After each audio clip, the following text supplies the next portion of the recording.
You guys know I enjoy looking at retro gaming related things on Amazon and picking them up and then making a video about it. And that's what we're doing today with the Super Console X2. Now this system is about $80 or so, and I was very interested in it. Promises over 60,000 games and it's a plug and play. You don't need a computer to use this. You could simply hook it up directly to your TV, goes into an operating system, and all the games are right on here. But is this system any good? Is it worth picking up around the $80-ish price point? I'll have a link to it in the description box down below, but don't click it until you watch this video and find out whether or not this is worth your money. So we're going to go ahead, we're going to take a look at what comes with this system, and then most importantly, we're going to take a look at what matters, the games. All right, so here's our Super Console X2. This is how it comes packaged in this nice, tidy little box. It's a Kinhank product. We, of course, have done Kinhank products before on this channel. Some of them I like, some of them not so much. This is what comes inside the box here, but we're still going to open it up anyways just to see how everything is. Another Kinhank logo here. Let's quit wasting time. Let's open up this box because this is going to be a long video. We have a lot of stuff to cover here. So what's inside the box? A power supply. Okay, neat, neat. What's up next? Ooh, a remote control that, I mean, I'm never going to use this, but whatever. We got an HDMI cable. Can never have too many of those. I probably have a couple hundred at this point in time. We have a USB stick here that you can plug into the system to give you some more USB ports. That's actually a nice little feature I didn't know came with this. And here is the system itself. Let's take off this plastic and this tape around it. I will say I'm kind of impressed that it doesn't feel like a paperweight. Like it's actually got a little bit of heft to it. Nothing like super crazy or anything like that, but a decent little bit of heft. And then we see here we have a USB plug that features our memory card. This is what has all the good stuff on it, the games, the emulators, all of that jazz here. So you just plug that into the system when you set it up, and then it just boots up. Let's get rid of this other piece of tape. On the back, we have a Ethernet cable port, HDMI, and then where we plug in our power along with an on-off switch. On the side, we have two USB plugs so we can plug in a controller because we're not going to be using the controllers that these come with. I don't like these controllers. They're very lightweight, flimsy DualShock 2 controllers that have been coming in these Chinese systems for years. I don't like them. They stink. So let's go ahead. We'll go ahead and plug all of this up and we'll see how it performs. All right, so we have booted up this system. It went to a splash screen where some files loaded up, and now we're right in here. So I didn't have to click on anything. It just went directly into here. There's a strange sort of 8-bit rendition of Hotel California playing on this menu screen.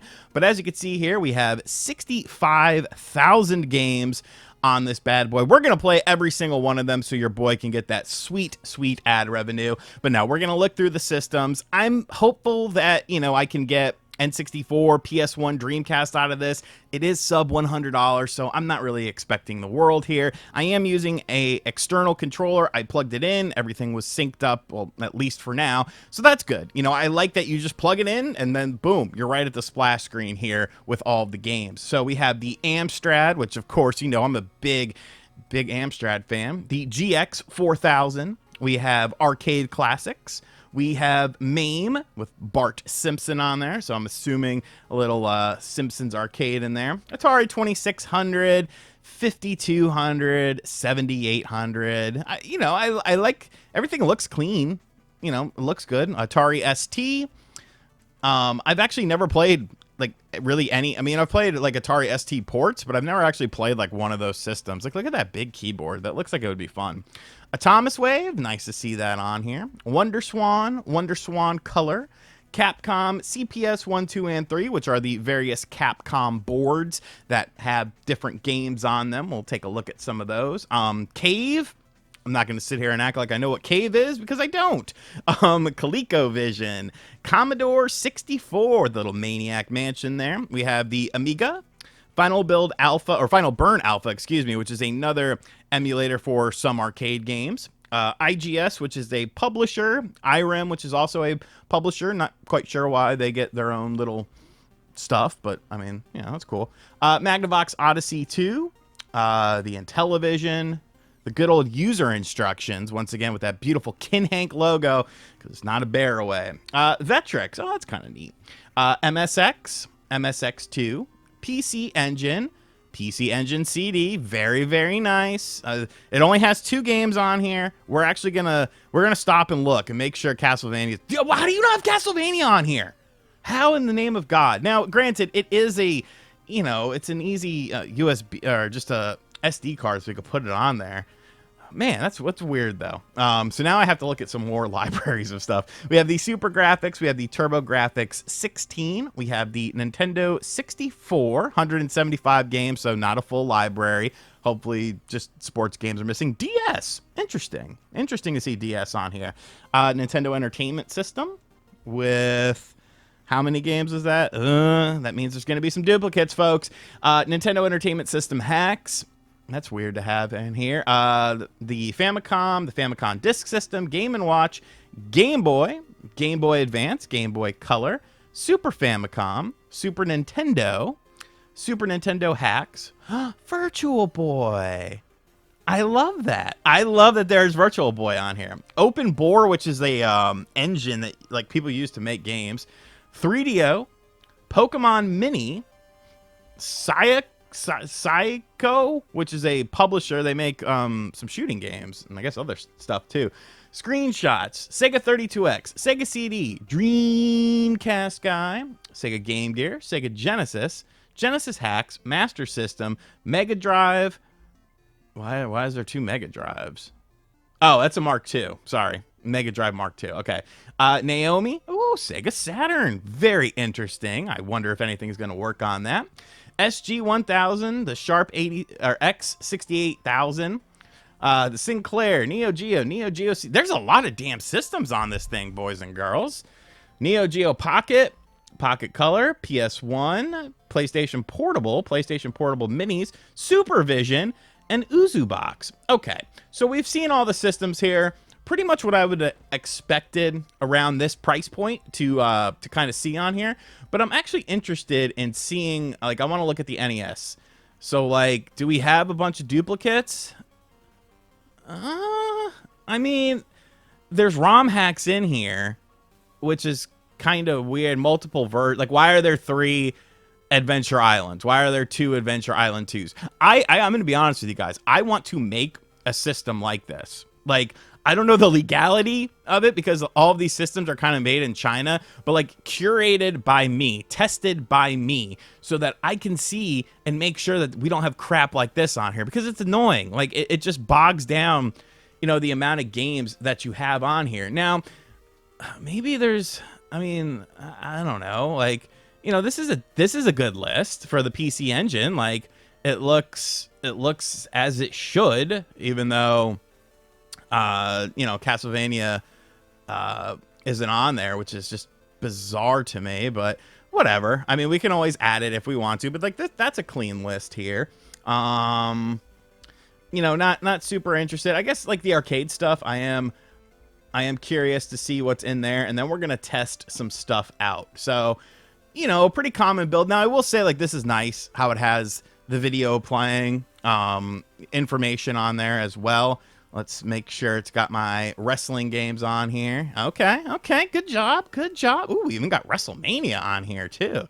Very, very nice. Gotta have my WrestleFest, the greatest arcade game ever. Let's see, make sure. Oh, I didn't even look for X-Men. Like that's pretty much what I'm looking for here. Okay, I see X-Men. We got multiple versions. We got 2, 4, and 6 player. Very nice, very nice. Got we need to see Turtles and we need to see Simpsons. Gonna be under teenage. And then as long as we have those, like I think, that pretty much, as long as I have those, damn. All right, we got the Simpsons. I have all these arcade 1-ups that have all these games on here, but I also want to say, okay. Good job with the arcade stuff. Now, we have to test some stuff out. We got to see how some stuff runs here.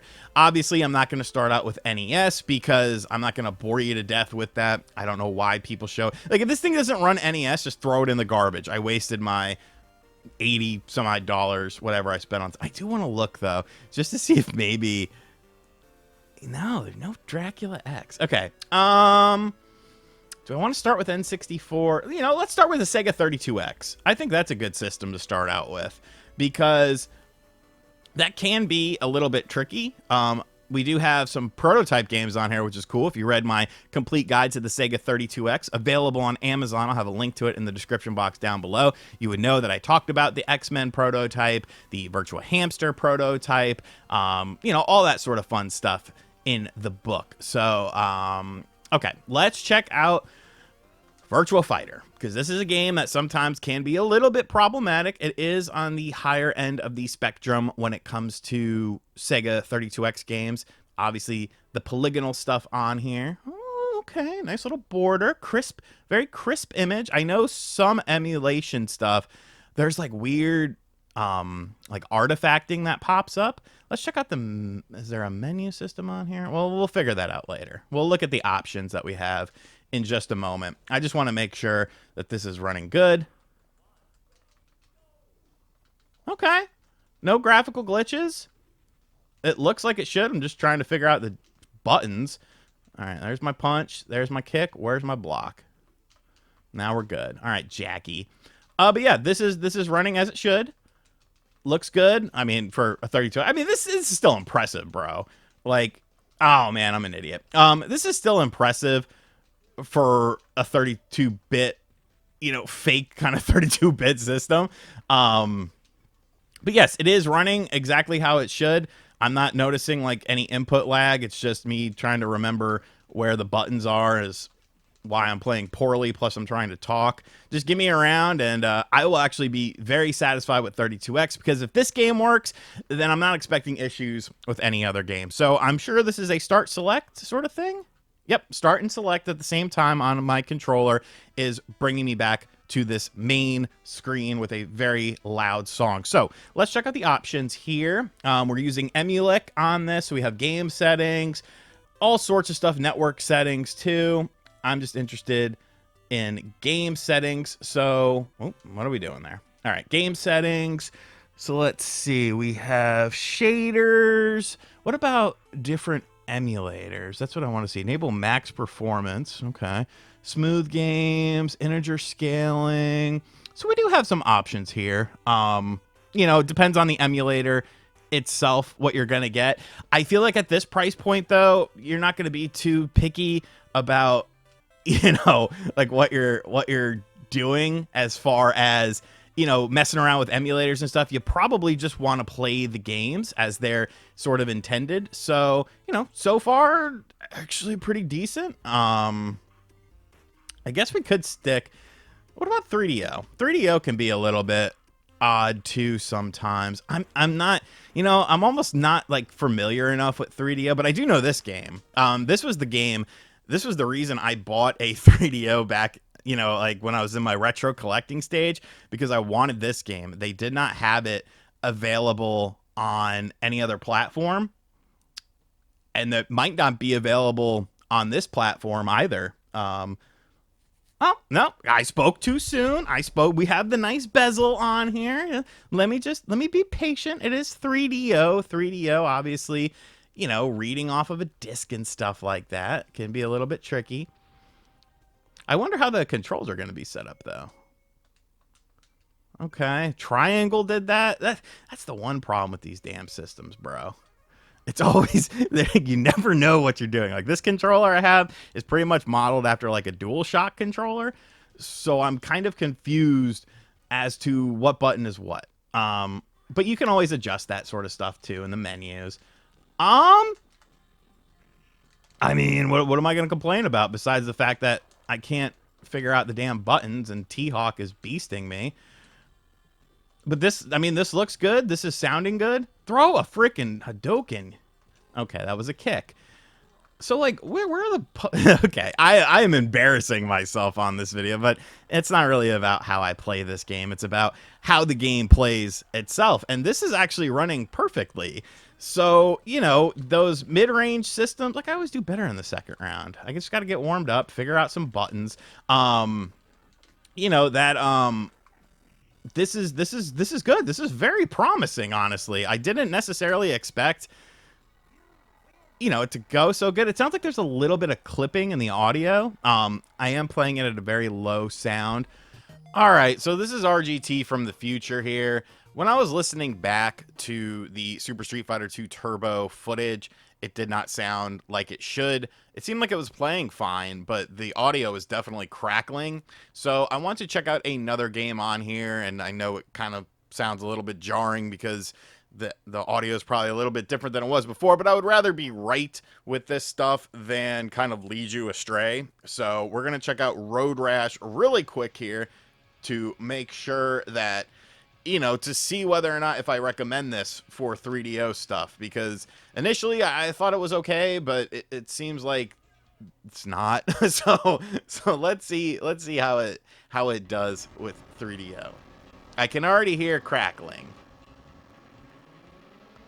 I can already hear crackling. So yeah, it's actually not very good for 3DO.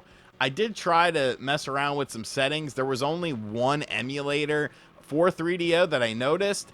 And I mean, the fact that this is running PS1 fine, which, I mean, I don't know if that actually hasn't happened yet in this video, but you'll see. And that 3DO seems to be such a struggle is very weird to me. So I would not purchase this if you're simply purchasing it for 3DO stuff. So just wanted to clear that up. Let's go with a classic. Let's just do Mario Tennis. I love this game. I played this game so much when I got my Virtual Boy. It was insane. It was like, I don't think any normal person in the world played their Virtual Boy as much as I did.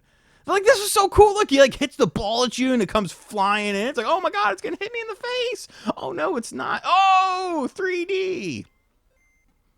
Ooh, okay. So we got some cropping issues here. You can see the screen is kind of cut off a bit. I mean, we can adjust that. So not the biggest deal in the world. I mean, it's running exactly how it should. Oh God, it's running. I figured out the button at least. It's running exactly how it should. I've got to get my head in the game here. Toad is beasting me, but you can't see the scoreboard. So maybe why can't I hit the damn ball? Maybe it's that one.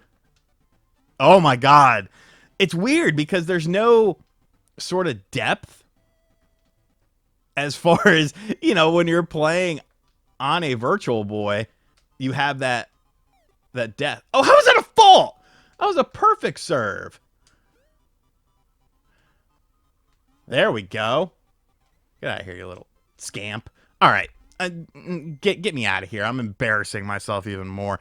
Maybe I just suck at video games. Like, good Lord, I can't do anything right here. All right, let's kick it up a notch here. Let's check out some N64, see what we got going on here. Check out the game list. We got No Mercy on there. Always good to see. We got Revenge on there. Yep, we're going with Revenge, kiddies. Obviously, one of my favorite video games of all time. A game that I am not bad at. I don't need to know the controls. I will figure out the controls, and I will be able to play the game just fine. And there is no denying that. Let's get Hogan. We've got upscale texture, so everything is looking very crisp. I like that. Hogan versus Sting. Classic. I won't make you sit through the whole match, but I could if I wanted to. But I feel like you might click off. Yeah. See, we already figured out the controls here. Oh, you fool. How dare you miss my leg drop. But, I mean, this is running perfect. Now, this isn't exactly the most, you know, taxing game in the world for the N64. We'll take a look at Cruisin'. As you guys know, that's pretty much... Cruisin' and Wave Race are, like, kind of the standards. And Killer Instinct. Killer Instinct's another game that can be a little bit troubling. But, I mean, once again, let's keep this in mind, people. We're talking about an $80 Summite system here. Like, this is performing way better than I thought. Like, I honestly thought I was going to be wasting my money with this. You know, the system seems to be... It's not super hot. I just touched it with my hand to make sure that, you know, it's not overheating or anything like that. But it feels fine. And, I mean, everything has been performing... like rather well. Okay, we'll go ahead and get out of here. Like I said, I wasn't gonna make you sit through. I wanted to show you that I was decent at video games though, because, geez, I've been doing terrible with some of these other games. All right, let's see if we got Cruisin' on here. Let's go Cruisin'. Cruisin' USA. Cruise on, yeah, the USA. But yeah, so far, so good. I can't imagine. I cannot imagine that. Interesting. So now we have this border here. So it's, I guess it's using a different emulator, because this is not, you know, with Revenge we had a widescreen, we had clearer textures, but this seems to be using something different. Ooh, glitchy. Ooh. Okay, why is it freaking out like that? I don't like that. Oh god, buttons. All right, there we go. So we do have some graphical glitches going on here, but like, why is it using a different emulator? That's kind of interesting to me. Yeah, there's some slowdown here. Okay, so we're starting to hit a little bit of a limit here with this system. You know, there's some flickering, but I wonder if that is more so emulator based, because Revenge was running so well and upscaled, whereas this isn't even running upscaled. It's just, you know, I mean, it's okay. It's not perfect. It's okay-ish, but I wonder. So N64, I mean, you know, we saw one game that worked perfectly. We saw one game cruising that didn't work, you know, perfectly. I guess let's just try one more just to kind of balance it out to see if it's just a case by case basis. Let's see here. What's a good game? I mean, we can do Super Mario. Why are there so many versions of Super Mario? Give me this one. What is this? Oh, Smash Brothers. I read it wrong. I read it as Super Mario Brothers, and I was very confused. So let's check out Mario, see how that is, and then, you know, we'll kind of make a decision on what we're thinking for N64. Got a little weird flicker at the top of the screen. Nothing too crazy. Peach. Okay, come on. I always hate this part. Like, just let me get into the game. Lakitu. Why are you filming me, bro? That's weird. If you really think about it, it's really weird how this dude just follows you around and films you and stalks you for the entire game. Yet if he sees you drowning, if he sees you on fire, if he sees you in trouble, he does nothing. He does nothing to help you. He just watches Mario die.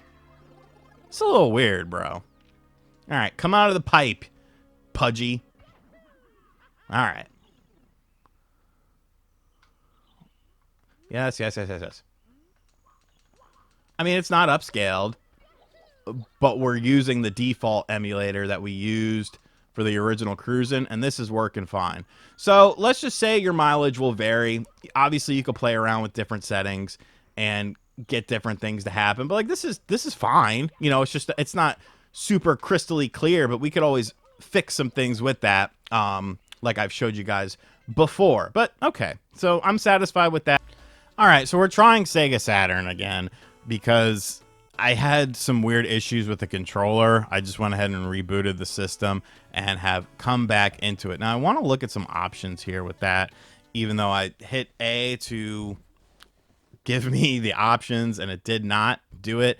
That's okay. I wanted to make sure my controller was all set up correctly. For whatever reason, it wasn't mapped right, so I wasn't able to like mess around with some of the stuff until I figured out that was the issue. Now that that's the issue, we can actually see performance of the Sega Saturn. I'm not expecting this to be great, you know, especially at the price point of the system. I can't. I mean, okay. Let's see. I mean, it's better than I thought it would be. I'm not going to settle just for one game here. Interesting that there's no borders around the screen, and it looks a bit upscaled as well. But yeah, this seems fine. Rotate around. I always, inverted stuff always messes me up. But yeah, this seems to be running surprisingly decently. The Saturn list itself obviously isn't great, because I'm sure there are some compatibility issues. Like, I can't imagine like Virtua Fighter 2 would run on here. We'll check out Sonic Jam. We'll check out the 3D area so we could see kind of how that runs on this device. You know, I mean, Panzer felt fine. I'm sure your mileage will vary. You know, some of the more graphically intense games, I could see potentially having issues on this. Okay, at least you figured out I was pressing start there. No, I want to go to the Sonic World. A little flickering there. Sonic World. There we go. There we go, RGT. I do notice that I'm getting a variable refresh rate sometimes here. No way. I mean, color me impressed. Color me impressed. I didn't expect it. Oh, there's some slowdown there. Okay, there's the slowdown. But I mean, it's not terrible. It's not like you actually play this, you know. It's more of just like a tech demo for what could have been a 32-bit, you know, Saturn-based Sonic game. I don't know. I'm pretty impressed with that. I didn't expect this to be on the menu. You know, it's not perfect, but hey, you know, that's how Saturn's going to run on here. Your mileage will definitely vary. I probably, you know, if you're a big Saturn fan, I wouldn't necessarily buy this for Saturn stuff because obviously, you know, it's going to be a bit hit or miss. All right, so we've got good old PlayStation here. PlayStation guy. Crash Bandicoot. That should do the job. We can take a look at that. I am curious to see what emulator this is running. Once again, got a... Oh, it's running DuckStation right out of the box. Interesting. Interesting. So as you know, DuckStation is a emulator that I have covered in depth on this channel because I am a huge fan of it. So that's cool to see, honestly. You know, I would rather... Like, if I'm making a system, DuckStation is the emulator I'm using. Like... If you want to play your games ugly, I meant to say like a different word there, uglified or whatever, like you can do that. I'm not going to stop you from doing that. But when I play PlayStation 1, I want to use something like DuckStation because it's going to make the games look better. And that's what I want. You know, I want things to look better. Once again, kind of interesting that there is no border.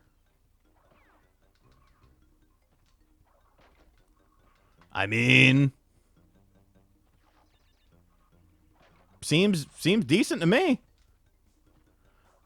And I'm actually, you know, playing decently. Obviously, I'm not grabbing all the Wampa fruits, but we're not doing a perfect run here. But yeah, this seems... I mean, it's kind of hard for me to tell because I can't really hear the audio all that well because it plays through like an external speaker on the monitor that I'm using. But it sounds, from what I can hear, it sounds fine. So yeah, okay. All right, so here's some Gran Turismo 2, the arcade disc. And as you can see here, we're not using DuckStation with this emulator because we have a border. I don't know why, but I mean, it's running GT2 perfect. And trust me, this is a game I play a lot on various devices I have. I'm actually doing a run on it right now on one of my Amberneck handhelds, the remastered edition that has some additional content in it. But this is running perfectly as intended. So, you know, I think PlayStation 1 is actually pretty solid on this. All right, so let's take a look at PSP now. There's no way those games are gonna run good. I mean, it does have, you know, a decent library. I guess we'll just try it out. You know, we'll see. I'm not expecting the world out of this. You know, it's obviously kind of a bit of weaker hardware. But we'll try it out, and if it works, then I'll just be pleasantly surprised. We have a frames per second up in the upper corner, so no questions to be asked about that. If it's not running optimally, we will know straight off the jump. I like that, by the way, because I probably should turn that on for all my systems, so that way we know. But let's get through some menus, and we will hop into the game here. And as I suspected, it's not optimal. You know, this is out of the box settings. I can't imagine that I could get like a whole lot more performance out of this system as far as cleaning up that frame rate. We could try, let's see here. It's on OpenGL. We've got auto frame skip on. It's not, yeah, we got no post processing on or anything like that. It is at standard resolution. You know, um, I don't feel like we're gonna be able to get anything really good. I mean, I guess we could do that and see if maybe that helps out a little bit. No, it appears that that made things worse. All right. Yeah, so I'm going to go ahead and say PSP. If you're if you plan on buying this for PSP, probably not the best idea in the world. I'm 0 for 2 on this. Granted, these are, you know, these are games that are a little bit extra taxing on the hardware, but they're also games that I think people would want to play on this. So, I mean, it said to try frame skipping, maybe bump that up to 6, see if that helps things out a bit. No, I mean, it's just, well, I mean, it did make it a little bit better. This car is just super slow. But obviously, I mean, honestly, this is actually like not. Oh no, they're still slow down. Yeah, I probably wouldn't mess with PSP on this unless you want to do some crazy frame skipping. So let's just try Dreamcast, and then we will wrap things up in this video. All right, so we have some Dreamcast running here. YouTube.com/Dreamcast guy. This is running brilliantly, actually. So I'm pleased with this. I love Dreamcast. I think it's an awesome system. Obviously this was an earlier game, but I mean it is one of the more demanding. Oh wait, now we had a little slowdown there. I did notice a little bit of slowdown. Let's see if we can replicate that. Oh, okay, we're on to the next fight, kids. I must have chose some. What mode did I choose? Anyways, though, I mean for the most part, it seems to be running fine. So yeah. I like the Dreamcast performance. I think it's solid. Of course, we could adjust some different settings here. I do wonder how the video is. So it's got VSync on. It is running at a native resolution. Let's try to bump that up a little bit, just a little bit. Let's see if we can get away with that, because that'll make it look nice and pretty. No, okay.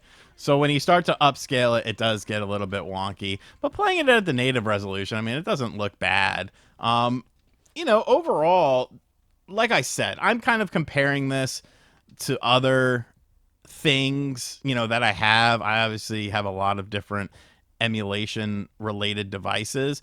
But for the $80 that I paid for this, like, I don't think it's bad. What's up, guys? RGT from the future again. I realized I only took a look at one Dreamcast game, and I didn't like that. I wanted to look at another. I don't know why I only looked at one, but we are taking a look at Sonic Adventure here. One of my favorite Dreamcast games, like, ever, because, it was the first time we really got a 3D Sonic game, and it seems like it's running fine, maybe a little bit off, but for the most part, it's fine. We can mess around. We can try to adjust some of the settings here as far as the controls are concerned, and, maybe upscale it a little bit. Let's see if we can make it a little bit prettier. I don't really want to try widescreen on this, because I'm sure that probably won't work super well.